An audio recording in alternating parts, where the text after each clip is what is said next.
আপনি যদি বাড়িতে নামাজ পড়েন তো আপনার নামাজ কবুল হওয়া নিয়ে সন্দেহ রয়েছে, কবুল হবে কিনা সন্দেহ রয়েছে। জামাতে নামাজ পড়া বাধ্যতামূলক, ওয়াজিব। একজন সাহাবী অন্ধ, তিনি বলেছিলেন, ইয়া রাসূলুল্লাহ, আমি তো অন্ধ মানুষ, আমার জন্য কি এই হুকুম?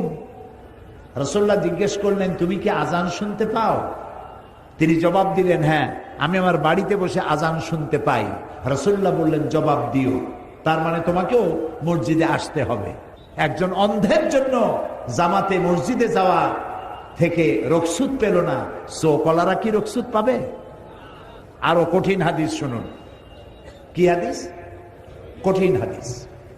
নবী করিম সাল্লাল্লাহু আলাইহি ওয়াসাল্লাম বলেছেন, মসজিদে আজান হয়েছে, আজান শোনার পর যে ব্যক্তি বাড়িতে বসে নামাজ আদায় করে, ওই বাড়িতে যদি নারী আর শিশু না থাকতো, আমি হুকুম করতাম আগুন দিয়ে জ্বালায় দাও। বাড়ির মহব্বতেই তো বাড়িতে নামাজ পড়তেছ, মসজিদে আসো, জামাতে নামাজ আদায় করো, মুসল্লিদের সাথে মহব্বত পয়দা হবে, আর জামাতে নামাজ পড়ার মজাই আলাদা। সুবহানাল্লাহ। পড়ে দেখেন, অভ্যাস করেন, অভ্যাস করেন। বাড়ির পাশের মসজিদে যাবেন, আর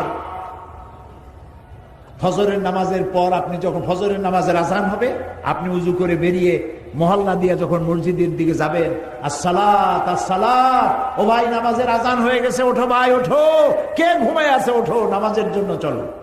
সাহাবায়ে কেরাম এভাবে ডাকতে ডাকতে যাইতেন মসজিদের দিকে। এরকম করতেন না যেমন আমাদের দেশে কোনো কোনো এলাকায় মসজিদে আজান দেওয়ার পর বলে, আর মাত্র জামাতের 5 মিনিট বাকি আছে। এখানে এরকম হয় নাকি?